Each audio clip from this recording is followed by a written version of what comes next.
Hi, I'm Rebecca Mander, and you are listening to the Bounce Mindset podcast. During my time as a busy mum and managing director in 2007, I managed significant personal loss and professional challenges as the only woman on the board.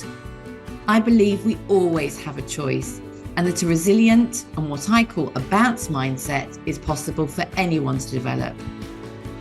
Join me as we meet some incredible guests, sharing their bounce forward stories, including my own in episode 1.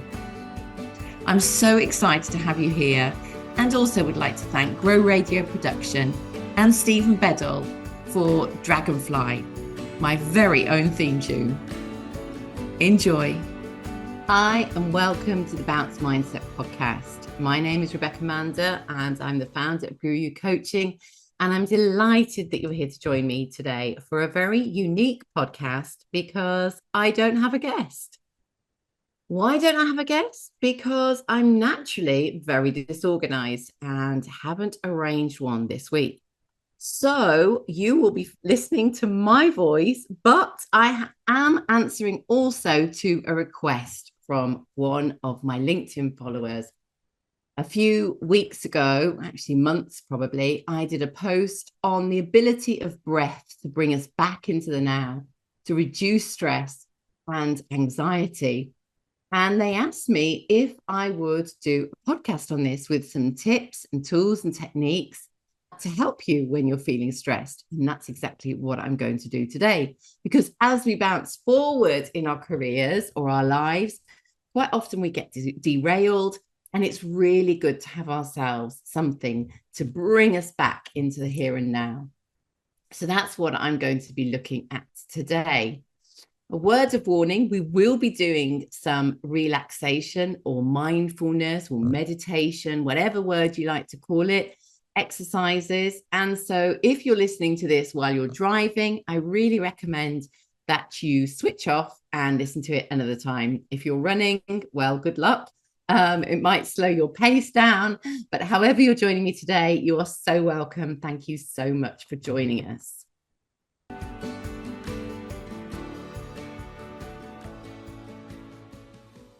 So for all the things we've got going on in the world, it's pretty horrific when we look outside of our homes. Maybe inside our homes is pretty horrific right now. In the workplace can be very challenging. And we're all busy buzzing around, doing whatever we can do, keeping our heads high or keeping them down just to get through the day. And sometimes as we're bouncing forward in our careers or our lives, we do hold ourselves back by elevating our levels of stress and anxiety through negative thinking, actually, which is another topic we could cover. If you wanted me to, just drop me a line. But we also do it through catastrophizing, worrying about things that we can't change. And so that's what I was going to look at today. And if you're catching me on the YouTube version, there'll be some graphics to go alongside today's podcast. If not, I will try and describe it as best I can for both users. But you are welcome. Let me get started. So I delved into, when I first started my journey of coaching, I delved into the art of mindfulness. And I did it through a company called Breathworks, who are absolutely phenomenal, and a beautiful coach that I'd met on my diploma. And I was really, really excited to learn about this. One of the challenges that I have is I think I might have a bit of ADHD. I'm always very busy. I'm always occupied. My brain never stops. And so actually I found it quite challenging to practice for 20 minutes a day. So I've come up with some tools and techniques for very, very, well, we're all busy, aren't we? But for people who don't want to prioritize themselves and don't want to choose not to prioritize 20 minutes a day to meditation. So we've got lots of tips that we're going to go through in today's session. But one of the things that I was amazed to learn was that mindfulness was not sitting in a field. One of the things that I was amazed to learn was that mindfulness was not sitting in a field or of daisies for a period of time. It's not unicorns and rainbows. It's not something that's quirky or woo-woo. It's actually something really, really much more powerful than that. John Kabat-Zinn founded mindfulness in the 1970s, and he defined it as an awareness that arises through paying attention on purpose in the present moment and non-judgmentally. And I really was fascinated by that. And it is prescribed on the NHS to prevent recurrent depression. It is used to reduce pain. Mindfulness is really quite incredible. And although we're going to look at other things today, I thought I'd touch on mindfulness because it's something many of us ignore because we think, I don't have the time, I'm not that way inclined. But actually, a law firm, Taylor Wessing, once did a trial on this, on using the app Headspace. And within minutes, their 100 beta versions were snapped up and were used within minutes. And now they clock up many, they released it to everybody in the firm. And it's a really very, very well used tool. So if anyone's thinking that this is fluffy and a little bit woo-woo, I think that huge law firm would disagree with you. It's helping them significantly. So the figures say. So what is mindfulness? Well, a friend of mine described it to me using a infinity diagram. If you can imagine the figure 8 flipped on its side, they were describing it to me. And it really helps when we think about how we are going around our everyday, today while you've been working or walking, or yesterday or this morning, whatever. There's probably been a million and one things going on in your mind. And there's two areas. If you think about that figure 8 on its side, that infinity sign, the two areas that we spend a lot of time in are, one is the past. And when we think about the past, okay, we might think of lovely things like weddings that we've been to, or parties, or time in our career when we were super happy. But it always comes a little bit, those times are great. They bring us great energy to think about those things. But often when we look at the past, we're thinking about blame. We're cross with someone, something. We're fed up. If only COVID hadn't happened. Why have I been made redundant? I knew this was coming. I could see the signs. And we ruminate over what happened. We might have fallen out with a friend or a partner, and we're ruminating over what went wrong. When did it go wrong? What did we say? What did they say? What could we have done differently? We might be looking at the past of our childhood or even our children's childhood, wishing we could have done things differently. Quite often, there's a lot of lack of forgiveness. When we think about the past, forgiving ourselves, it can be really, really a difficult thing to do. So while we're doing all our daily chores and going to work and dressing the kids or whatever we're doing, we are thinking in this space. Now, this friend pointed out to me that everybody's version of the past is really different. I absolutely get that. Isn't it true that if you've had a row with someone, you might say, well, you did this. And then they say, oh my gosh, no, I did that because of X, Y, and Z. And it was coming from a good place. Or maybe they didn't do that thing at all. So whatever it is that you're thinking has happened, they have a different version. So we could argue that the past has never really happened at all, not at least not in the way we thought it might have done. Okay, so that's the past. The other space we spend a lot of time in is the future. Now, this can be, when I get a promotion, I'll feel valued. When we pay off the mortgage, we'll feel settled. When I meet the right person, I'll be happier. When I lose 5 kilos, I'll feel better about myself. So that that chasing that happiness horizon can be a real trap. And we know from studies with Harvard University students that were analyzed before they got their results, and 10 years later, that actually what they thought they would be, where they thought they would be on a happiness scale. Oh, you've got the house of your dreams, the job of your dreams, you graduated, you've got the partner of your dreams, the kids, the health, everything. Where will you be on the scale? Oh, 7 out of 10, 8 out of 10, they all said.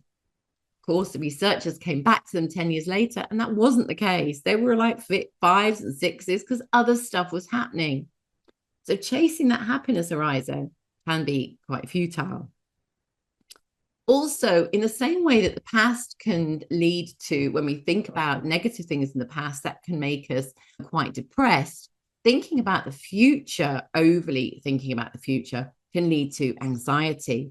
What if this meeting goes badly? What if I don't win that piece of work that I'm going for at the moment? What if I don't get the promotion I'm looking for? What if we can't pay off the mortgage? And so we find ourselves really in another space thinking about the future while we're going about our daily chores and our jobs. My goodness, what a busy space our heads are, because actually, is there anyone who really, really can look into the future? I'm not sure. David Icke, those of you who are old enough to know, may have tried, but I don't actually know someone. He did wear a lovely turquoise tracksuit, but I don't know anyone that's actually done that. So actually, are we spending a good valued amount of time thinking about the future that may or may not happen? Probably not. So, but it's ironic, isn't it, that we are spending our time in those two areas. So where do we need to be spending our time? Well, this tiny intersection between the two blobs, if you like, on the infinity sign, in the middle of the figure eight, where the two lines cross over, is a tiny intersection. And actually, that is where it is. That's where it is. Okay, so that is all we know for sure. The now, the present moment is all we know for sure. Eckhart Tolle said something along the lines of, all we have for sure is the present moment. I can't remember the quote. I should have written it down. It's like, actually, I'm not organized. That's why I'm doing this all by myself. So yeah, so all we have for sure is the present moment. And it's true, but we don't think about that, do we? We don't stop and think, okay, right, what do I know for sure? I know that my feet are on the floor, my bottom's in the chair. I know this person is driving me mad in this meeting because they just won't shut up. Right, okay, we know that. And that's what we know for sure.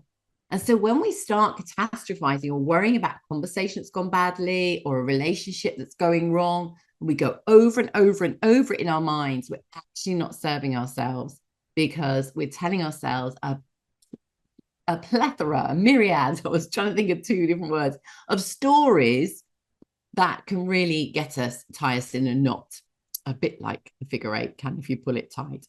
So all we have for now, for sure, is the present moment. So let's have a think. How do we make sure that we come into the now? It's all very easy to say, just ground yourself into the here and now. How do we do that? So now we're going to go into your first practical exercise to do. And remember, if you're driving, that's not a good thing. So, or operating machinery, so probably, well, definitely don't do this exercise while you're doing that.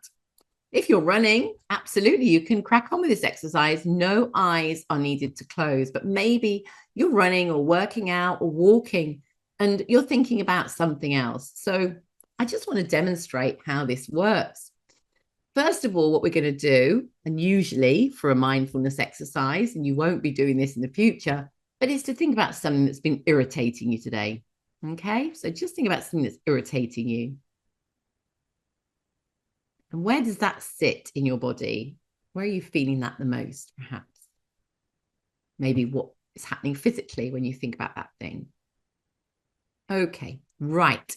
So we've got that. We're going to put that to one side for a minute. And I'm just going to share an exercise with you. So what I'd like you to do is take a breath in for 5 and out for 7. Now, when we do that, we're actually slowing down our heart rate, which helps us feel a little bit more in control as well. You might have heard of square breathing, and that's another great breathing practice that you can use. But for today, we're going to use the 5-7 breathing method. So breathe in for 5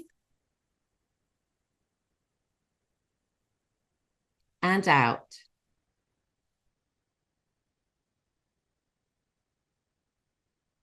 In and out.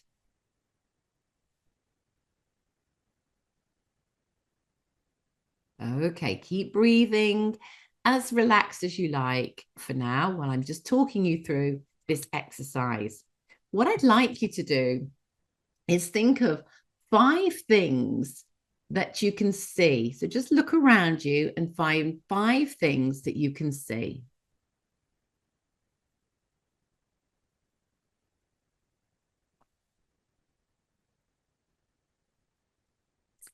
4 things that you're touching. So that could be your feet on the floor, your clothes rubbing against your back or your neck. 4 things that you're touching or that are touching you.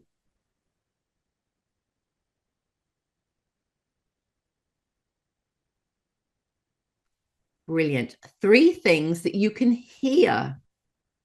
3 things that you can hear. It does get more difficult the further we go. 3 things you can hear. 2 things that you can smell. Or it gets harder. And 1 thing that you can taste. Fantastic. Okay. So you have brought yourself right into the present moment. And if you were outside, you might have heard some wildlife that you hadn't paid attention to. Mindfulness is all about paying attention in detail to the present moment without judgment. So as you're running or walking past a beautiful flower, it's about taking it in, looking at it, or noticing that a tree has come into bloom that you hadn't noticed last week on your run. Things like that. That is being mindful. What we've just done right there is being mindful. And it's probably taken us about 2 minutes, if we're honest. You can practice this at a busy dinner table when everyone's driving you mad. You can practice it in a meeting. You can do it at any point you like, a busy tube, whatever it is you need to. It's a really practical tool to use, that grounding. But just a question, while you were doing that exercise, what were you thinking about? And what were you not thinking about? Right. You probably weren't thinking about the thing that's been really frustrating you. Now, don't get me wrong, before mindfulness practice, we do not start finding things to irritate us. But just for this exercise, I thought I would show you what I mean by helping you think about something that was irritating you, because you can see that even a few seconds ago, it was really there at the forefront of your mind, but then it had gone while we were doing the exercise. Now it's probably back. So after this podcast, perhaps go back and have another grounding exercise if you haven't already forgotten about it.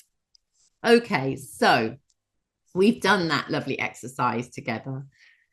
Another thing that we find when we are worrying about something that is happening that we can't control is that we start to catastrophize. And that isn't very mindful, because we're going into that future, remember, and it's literally taking control of our lives, which is quite a thing when we've got such busy lives. And I'm going to share with you what I mean right now. So let's imagine there's a dot on a tiny piece of paper, and that dot represents something that you're irritated about right now. Now, let's take that dot. Okay. But let's imagine you're driving along and you're stuck in traffic. Okay. So the now it doesn't always have to be sunny and rosy. Social media, Instagram might tell us that life is always great, but that's everyone's show reel. That's what everyone wants you to see. So we can't compare with that. And sometimes the now is pretty crap. And we acknowledge that. So we're stuck in traffic and we're going to be really late for our meeting. And we feel really anxious. Okay. So we know that that is the case. And let's imagine that anxiety is represented by that dot on a small piece, that small dot on a very big piece of paper. Now, The problem is when I'm stuck in that traffic, I'm not just thinking, oh, I feel anxious. My hands are on the steering wheel. They're feeling a bit sweaty. I'm worried I'm going to be late. It doesn't stop there, does it? I think let's draw another ring, perhaps, that for if I'm late, people will think I don't care. It shows I'm not very professional. Okay. Or another ring might be, I should have left earlier. I should have left sooner. Why didn't I leave sooner?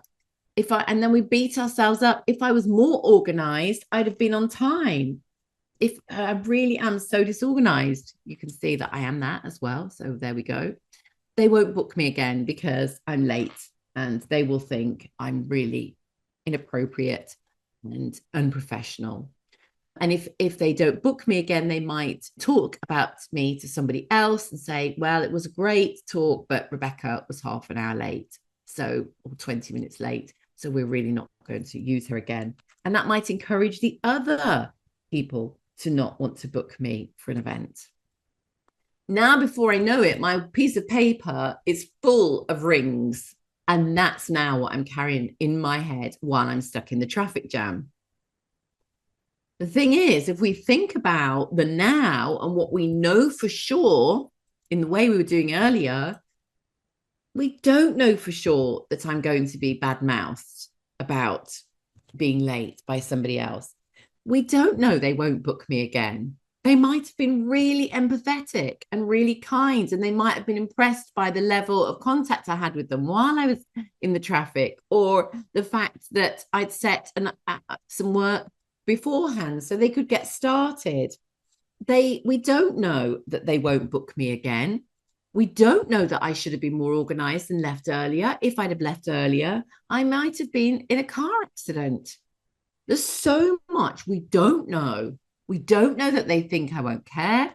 We don't know that they'll be cross. I might have got there and they'd be like, oh, Rebecca, thank you so much for persevering. The traffic has been awful today. A few other people are late, so grab yourself a drink, sort yourself out, and we'll get started when you're ready. That's very, very likely what would happen. So my whole journey when I've been catastrophizing has been a complete and utter waste of time and energy. So there we have it. Think about what is going on for you right now, right here in the present moment. And accept that. The word acceptance comes from the Latin to touch. And if we touch that, if we just touch that feeling, that emotion, and we accept it, almost disappears. It doesn't become as big. If we try to push it away, however, oh my goodness, how many times have you laid in bed at night thinking, I must get to sleep. I cannot think about this issue I've got to deal with tomorrow. I've just got to get to sleep. If I said to you, okay, whatever you're doing, don't think about Chinese food. What are you doing? You've got an image of chicken noodles in your head, or whatever it is you like for your Chinese food. And I said, stop thinking about Chinese food. It doesn't make it go away. In the same way that if someone says to you, don't worry about that, you never go, oh, thank you, that worry's gone now. Brilliant. Thanks. That was really helpful. Do you? No, because it won't go. And while you're not accepting it. So just accepting it and thinking, I am me. I'm going through this day. This thing has happened to me. It's bothering me. What do I know for sure? What is my here and now? So that's a little bit about mindfulness and reducing our anxiety. Another area to think about is resilience and the R word. So many people have been told in the workplace, you need to be more resilient. Well, everybody has a very different idea of what resilience is. What resilience might be for you is very different to what resilience is for me. And it does depend on what we've got going on at the time. So telling an employee that they need to be more resilient is so wrong, because you have no idea what they're going through in their personal life or else in their work life. So really, it's a question that we need to think about. What does resilience mean to us? And so we're going to think about that now for yourself. and for your own management of your own stresses and anxieties. We're going to look at that to help you really deal with those things in order that you can bounce forward in your career and have that bounce mindset to get through your personal or professional challenges. So the way I like to describe this to clients is by using an image of a boat. Okay. So we know that if we look after ourselves, you know that if you've come back off a holiday or you come back from a nice massage, you're feeling more fired up and ready to go, right? But what stops us doing that is because we want to support other people. We don't want to go and get our nails done because we need to go and pick up someone from school. We need to do an errand for someone. We don't want to go to the gym because we've got a breakfast meeting. We won't go and go for a game of football because we need to do some extra work to get a project delivered. So when we have a list of to-dos, the things that come off the to-do list when we're under pressure are the very things that help us build our resilience, okay? And so this boat that I draw for people has a river underneath, and lurking under the river are lots of obstacles, okay? So I've got a traffic cone, I've got a dustbin, I've got a supermarket trolley, I've got oil can and a car. Yes, quite a lot there. So when our river of resilience is high, when we've been looking after ourselves, we might have various different things that these objects represent. And we know that they're there lurking under the surface, such as a financial worry or a poorly parent, a difficult relationship, a client, or a career concern, for example. They might all be there, but with our resilience high, we can carry on. We can keep on our daily lives, keep cracking on, and we're absolutely on the outside okay, I suppose. Because resilience, before we go anywhere with resilience is not about pretending you're okay. Resilience is about saying, actually, I need a bit of help here. So that is one thing to bear in mind. But back to my river. Okay, so we've got our river of resilience. Now, when our river is low, what happens? We're more likely to hit those obstacles, right? So we're more likely with our financial worry to go and maybe splurge, spend some money, because it's like telling our brain we've got it. So that makes me feel better for a while. I might snap at my poorly parent. I might do something that's really going to harm my relationship challenge I've got at the moment. I might make a mistake with that client, and my career concern I'll just catastrophize overnight with. When that river is low, we're more likely to hit those obstacles, and someone else is going to get it in the neck, aren't they? We're going to snap at people. We're going to make mistakes. We're going to be mean, irritable, less patient, and less diligent, less organized. That word keeps coming up for me. I think I really need to take something away from this. But we're absolutely going to be less effective. So why do we think then that self-care, going and getting our nails done, going to the gym, going for that game of football, why do we think it's selfish? Because actually we know it helps us serve others better. So we need to reframe self-care as not selfish, but selfless. Okay, we are selfless. My neighbor calls it fitting my oxygen mask. And actually, that is so true. If you're on a plane, you have to fit your oxygen mask first so you can then help other people. And it's all about that, isn't it? So actually, think about the things that help you be more effective for other people. Someone said to me yesterday, I've come back from work, back from holiday. It was brilliant, but now I've got all that crap to deal with. Yes, you will have all that crap to deal with. You're going to deal with it far more effectively because you've had that break. So what are the things where are your oxygen masks? What are the things that you can do to give yourself that oxygen, to fill your river, to make people happier? Because you're going to serve everyone better. You're going to be a better parent, a better partner, a better friend, and so on and so forth. So Is it going to be a yoga class on a Wednesday? Mindfulness, 10 minutes a day, date night, first Monday of the month? One of my clients once put a bath time with kids 4 times a week. I think that would have pushed me over the edge.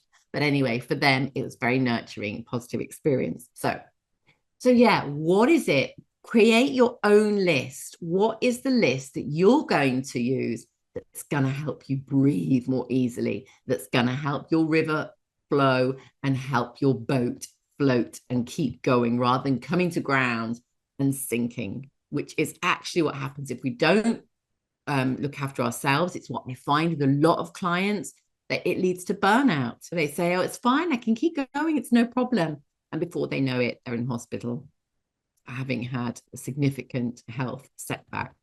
So really, really important to think about serving yourself so that you can serve other people, and putting those boundaries in place so that can happen. And so one of the other things I was asked to do was to record a mindfulness exercise that people could perhaps use time and time again. So I'm going to drop that as a link in with the podcast, and you'll be able to access that and listen to it whenever you like. But if you need anything in the meantime, you know where I am. Please don't hesitate to get in touch. So as you bounce forward in your career or your personal life, there are going to be times when you'll use these tools. And I'm really, really grateful for them myself. They've helped me many, many times when I'm ruminating. I do tend to worry, especially when it comes to my kids. It feels like all my coaching goes out the window and I just become mama bear, and it really can be quite easily stressed out. So I use these techniques and they really do help me. And I'm really hopeful that they will help you too. Thank you so much to Kate for asking me to do this. It was a great source of inspiration when I was thinking, oh, I've got a guest. What do I do?